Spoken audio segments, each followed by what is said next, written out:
Hello നമസ്കാരം, എല്ലാവർക്കും സുഖം തന്നെയല്ലേ? എല്ലാവർക്കും മിയാസ് ഫുഡ് ബുക്കിലേക്ക് സ്വാഗതം. എല്ലാവരുടെയും ഓണം എവിടം വരെയായി? അപ്പോൾ എല്ലാവരും ഓണം ആഘോഷിച്ചു എന്ന് വിചാരിക്കുന്നു. ഞങ്ങളും ചെറിയ രീതിയിലൊക്കെ ഓണം ആഘോഷിച്ചു.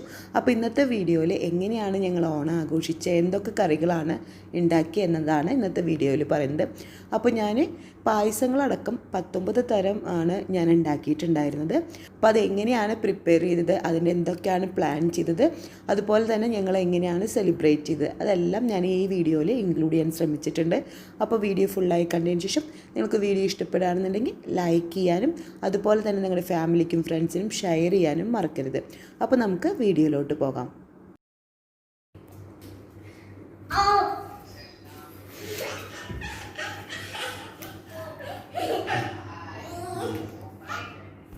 ആദ്യം തന്നെ നമ്മൾ എന്തൊക്കെ ഉണ്ടാക്കിയെടുക്കണം എന്നൊരു പ്ലാനിങ് വേണം. അപ്പോൾ അതിന് വേണ്ടി ഒരു ലിസ്റ്റ് ഉണ്ടാക്കിയിട്ട് ഏതൊക്കെ വിഭവങ്ങൾ ഉണ്ടാക്കിയെടുക്കാം എന്ന് ആലോചിച്ച് അതിനുള്ള വെജിറ്റബിൾസൊക്കെ അതിനനുസരിച്ച് വാങ്ങണം.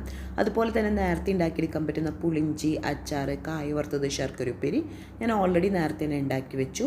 അതുപോലെ തന്നെ ബാക്കിയുള്ള വിഭവങ്ങൾക്കുള്ള വെജിറ്റബിൾസൊക്കെ ഓരോന്നിൻ്റെയും ആവശ്യത്തിനുള്ള സൈസിലും വലുപ്പത്തിലും തലേദിവസം തന്നെ കട്ട് ചെയ്ത് ഓരോ കണ്ടെയ്നറിലാക്കിയതിന് ശേഷം അതിലേക്ക് വെള്ളം ഒഴിച്ചിട്ട് ഫ്രിഡ്ജിലേക്ക് വെച്ച് കൊടുത്തു. അപ്പോൾ അതിൻ്റെ ഫ്രഷ്നെസ്സും അതുപോലെ തന്നെ കളറൊന്നും മാറാണ്ടിരിക്കാൻ വേണ്ടിയിട്ടാണ് ഇതുപോലെ ചെയ്തത്.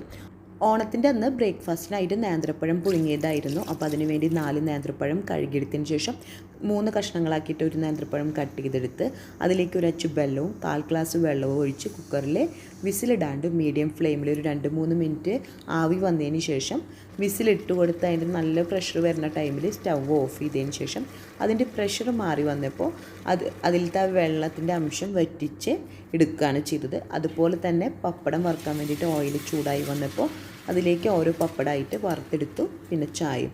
അപ്പോൾ ഞങ്ങളുടെ മോർണിംഗ് ബ്രേക്ക്ഫാസ്റ്റ് പപ്പടവും പഴവും അതുപോലെ തന്നെ ചായയായിരുന്നു. അതുപോലെ തന്നെ തലേദിവസം തന്നെ ഞാൻ പായസത്തിനുള്ള പരിപ്പും അതുപോലെ കടല, സാമ്പാർ പരിപ്പ് ഒക്കെ ഞാൻ തലേദിവസം വെള്ളത്തിലിട്ടിട്ട് നേരം വെളുത്ത വശം തന്നെ സ്റ്റെയിൻ ചെയ്തിട്ട് മാറ്റിയിട്ടുണ്ടായിരുന്നു.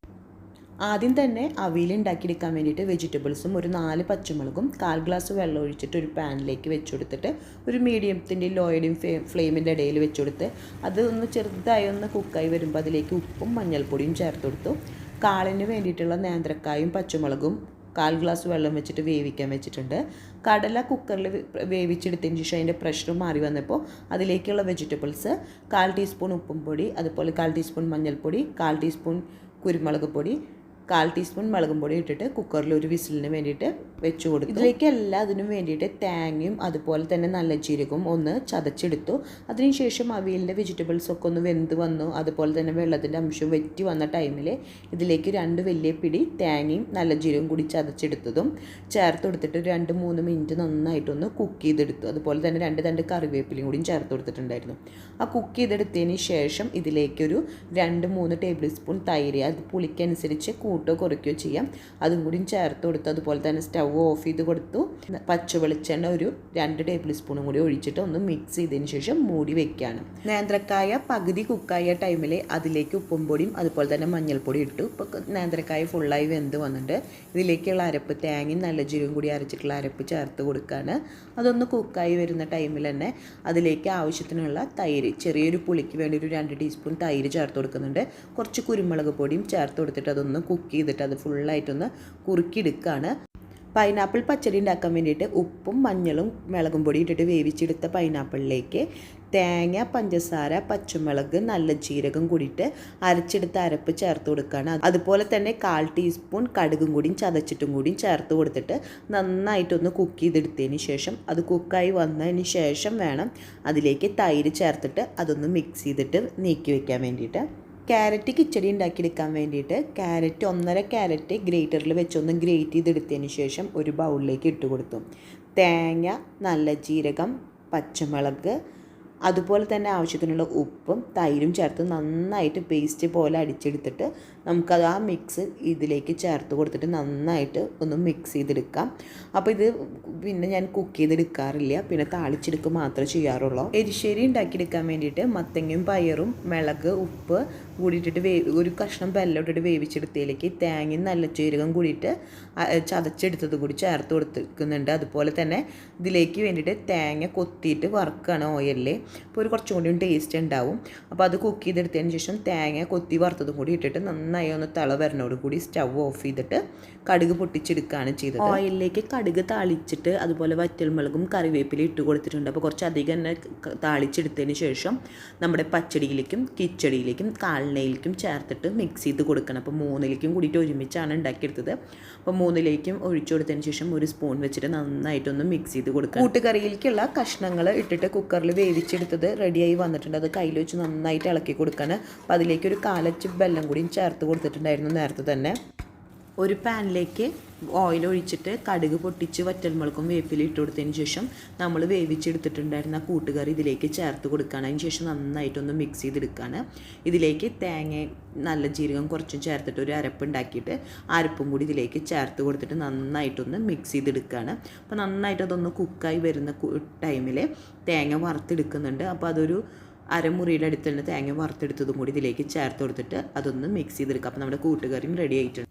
മെഴുക്കുപുരട്ടി ഉണ്ടാക്കിയെടുക്കാൻ വേണ്ടിയിട്ട് ഒരു പാനിലേക്ക് വെളിച്ചെണ്ണ ഒഴിച്ച് അത് ചൂടായി വന്നപ്പോൾ അതിലേക്ക് ഒരു 1/4 ടീസ്പൂൺ കടുകിട്ട് കടുക് പൊട്ടി വന്ന് കഴിയുന്ന ടൈമിൽ വെണ്ടക്കായ ചെറുതാക്കിയിട്ട് കട്ട് ചെയ്തെടുത്തത്, ഒരു ക്യാരറ്റ് ഗ്രേറ്റ് ചെയ്തെടുത്തത്, ആവശ്യത്തിനുള്ള ഉപ്പ്, മഞ്ഞൾപ്പൊടി, 2 വറ്റൽമുളക്, 2 ചുവന്നുള്ളി ഒക്കെ കൂടിയിട്ട് ഇട്ട് കൊടുത്തിട്ട് ഒന്ന് മിക്സ് ചെയ്തെടുത്തിട്ടുള്ളതിലേക്ക് ഒരു തേങ്ങ ഒരു ടേബിൾ സ്പൂണും കൂടി ചേർത്തത് എല്ലാം കൂടി മിക്സ് ചെയ്തെടുത്തിട്ടുള്ള മിക്സാണ് ഈ വെളിച്ചെണ്ണയിലേക്ക് ചേർത്ത് കൊടുത്തിട്ട് ഒരു 5 മിനിറ്റ് ലോ ഫ്ലെയിമിലെടുത്തിട്ട് കുക്ക് ചെയ്തെടുക്കുമ്പോൾ നമ്മുടെ മെഴുക്കുപുരട്ടി റെഡിയായി കിട്ടും. പ്രഥമ ഉണ്ടാക്കിയെടുക്കാൻ വേണ്ടിയിട്ട് ചെറുപയറിൻ്റെ പരിപ്പാണ് എടുത്തിട്ടുള്ളത്. അത് കഴുകി സ്റ്റെയിൻ ചെയ്ത് വെച്ചുള്ളതാണ്. തലേദിവസം വെള്ളത്തിലിട്ടതിന് ശേഷം അതൊരു കുക്കറിലേക്ക് ഇട്ട് കൊടുത്തിട്ട് അതിലേക്ക് ഒരു ടേബിൾ സ്പൂൺ നെയ്യും കൂടി ഇട്ടിട്ട് അതൊന്ന് ഫ്രൈ ചെയ്തെടുത്തതിന് ശേഷം അതിലേക്കൊരു 1/2 ഗ്ലാസ് വെള്ളം ഒഴിച്ച് കുക്കറിൽ വേവിച്ചെടുക്കുകയാണ്. ഓലൻ ഉണ്ടാക്കിയെടുക്കാൻ വേണ്ടിയിട്ട് കുമ്പളങ്ങ ഒരു പാനിലേക്ക് ഇട്ട് കൊടുത്തതിന് ശേഷം 3-ാം പാൽ ഒഴിച്ചു കൊടുക്കുകയാണ്. അപ്പോൾ ഒരു 1/4 കപ്പ് 3-ാം പാൽ ഒഴിച്ചിട്ട് അത് വേവിക്കാൻ വെച്ചിട്ടുണ്ട്. അപ്പുറത്ത് ഉരുളിയിൽ വെള്ളം മെൽറ്റ് ചെയ്തെടുക്കുന്നുണ്ട്. ഒരു 1/4 കപ്പ് വെള്ളം ഒഴിച്ചു കൊടുത്തിട്ട് ഒരു 3 അച്ച് വെള്ളമാണ് മെൽറ്റ് ചെയ്തെടുക്കുന്നത് പ്രഥമ ഉണ്ടാക്കിയെടുക്കാൻ വേണ്ടിയിട്ട്. പൈനാപ്പിൾ ചവ്വരി പായസത്തിനുള്ള പൈനാപ്പിളും പഞ്ചസാരയും കൂടിയിട്ട് നെയ്യും കൂടിയിട്ട് ഒന്ന് മിക്സ് ചെയ്ത് കൊടുക്കുന്നുണ്ട്. ഓലിലേക്കുള്ള കുമ്പളങ്ങ 3-ാം പാലിൽ വേവിച്ചെടുത്തതിന് ശേഷം അതിലേക്ക് ഉപ്പും പൊടിയും പച്ചമുളകും ചേർത്ത് കൊടുത്ത് 1-ാം പാൽ ഒഴിച്ചു കൊടുത്തിട്ട് അതൊന്ന് തള വരുന്നതോട് കൂടിയിട്ട് ഒന്ന് തിളച്ചൊന്ന് കുറുകുന്നതോട് കൂടി സ്റ്റവ് ഓഫ് ചെയ്ത് കൊടുക്കുകയാണ്. 3-ാം പാലിൽ വേവിച്ചെടുത്തിട്ടുണ്ടെന്നുണ്ടെങ്കിൽ പിരിഞ്ഞു പോവില്ല. അതിന് ശേഷം പച്ചവെളിച്ചെണ്ണ ഒഴിച്ചു കൊടുത്തു. അതുപോലെ തന്നെ പ്രഥമനും പാൽപ്പായസവും സാമ്പാറും റെഡിയാക്കി എടുത്തു. അതിൻ്റെ വീഡിയോ എനിക്ക് മിസ്സായിട്ടുണ്ട്, എനിക്ക് കാണിക്കാൻ പറ്റിയില്ല. അപ്പോൾ ഓരോ ദിവസവും ഞങ്ങൾ പൂക്കളിടുമ്പോഴും മോള് പൂക്കളിടുന്നത്, അപ്പോൾ 2 പൂ കൊടുക്കും. അപ്പോൾ അതുകൊണ്ട് മോളിരുന്ന് പൂക്കളിടും. അത് കഴിഞ്ഞ് മോൾ തന്നെ അതെടുത്ത് കളിക്കും. അപ്പോൾ ഓരോ ദിവസവും ഞങ്ങളുടെ പൂക്കളം എങ്ങനെയായിരുന്നു ഈ ഓണത്തിനുള്ള ഈ അത്തം മുതൽ തിരുവോണം വരെയുള്ള പൂക്കളത്തിൻ്റെ ദിവസങ്ങളിൽ. അപ്പോൾ എല്ലാ കറികളും ഞാനിവിടെ ഉണ്ടാക്കിയെടുത്തിട്ടുണ്ട്. അപ്പോൾ എല്ലാം ഞാൻ ഓരോ ബൗളിലാക്കിയിട്ട് സെർവ് ചെയ്യാനുള്ള ബൗളിലാക്കിയിട്ട് റാപ്പ് ചെയ്ത് കൊടുക്കുകയാണ് ചെയ്തത്. അല്ലാന്നുണ്ടെന്നുണ്ടെങ്കിൽ പെട്ടെന്ന് തന്നെ തണുത്ത് പോകാണ്ടിരിക്കാൻ വേണ്ടിയിട്ട്. മെഴുക്കുപുരട്ടി, കിച്ചടി, പപ്പടം, അവിയൽ, കാളൻ, കൂട്ടുകറി, ഓലൻ, പച്ചടി, എലിശ്ശേരി, പ്രഥമൻ, മോര്, രസം, അച്ചാറ്, പുളിഞ്ചി, പാൽപ്പായസം, സാമ്പാർ, കായ വറുത്തതും ശർക്കര ഉപ്പേരിയും. ഒന്നും നേരത്തെ ഉണ്ടാക്കിയിട്ടുണ്ടായിരുന്നില്ല. സദ്യ ഉണ്ടാക്കുന്നതിൻ്റെ ഇടയിലാണ് മോള് എനിച്ചു വന്നത്. അപ്പോൾ ആ ഒരു ടൈമിലാണ് പൂക്കൾ ഉണ്ടാക്കാൻ തുടങ്ങിയത്. അപ്പോൾ പൂവൊക്കെ കുറച്ച് ഞങ്ങൾക്ക് കിട്ടിയിട്ടുണ്ടായിരുന്നു. ആകെ യെല്ലോ കളറും മാത്രമാണ് കിട്ടിയിട്ടുണ്ടായിരുന്നുള്ളൂ. കുറച്ച് കറിവേപ്പിലയുടെ ലീഫൊക്കെ വെച്ചിട്ട് ഞങ്ങൾ അഡ്ജസ്റ്റ് ചെയ്തിട്ട് ഒരു ചെറിയൊരു പൂക്കളിട്ടു. അപ്പോൾ മോൾക്ക് ഓണം എന്ന് പറയുമ്പോൾ ആ ഒരു പൂക്കളൊക്കെ ഇടുമ്പോൾ ഒരു സന്തോഷമല്ലേ. അപ്പോൾ അതിന് വേണ്ടിയിട്ട് ഒരു ചെറിയ പൂക്കളിട്ടു. അപ്പോൾ അപ്പുറത്തെ ആളുടെ വക പൂക്കളാണ് ഒരു 4-5 എണ്ണം കുഞ്ഞു കുഞ്ഞേ പൂക്കളങ്ങൾ. അത് മോളുടെ വകയായിരുന്നു. ഞാൻ സദ്യ ഉണ്ടാക്കിയത് ഒരുവിധമൊക്കെ വീഡിയോ എടുക്കാൻ ശ്രദ്ധിച്ചിട്ടുണ്ട്. അന്ന് നന്നായി എക്സ്പ്ലെയിൻ ചെയ്ത് പറയാൻ പറ്റിയിട്ടില്ല. അപ്പോൾ വീഡിയോ നല്ല ലെങ്തി ആയി പോവും. അത് കാരണം ഞാൻ അത്ര എക്സ്പ്ലെയിൻ ചെയ്തിട്ടില്ല. പിന്നെ ഞാൻ ഉണ്ടാക്കിയിട്ടുള്ള ഒരുവിധം എല്ലാ വിഭവങ്ങളും ഞാൻ ഓൾറെഡി അപ്ലോഡ് ചെയ്തിട്ടുള്ളതാണ്. അപ്പോൾ അതിൻ്റെ ലിങ്കൊക്കെ താഴെ കൊടുക്കാം. താല്പര്യമുള്ളവർക്കാണെന്നുണ്ടെങ്കിൽ ഡീറ്റെയിൽഡ് ആയിട്ട് ആ ലിങ്കിൽ പോയിട്ട് കാണാം.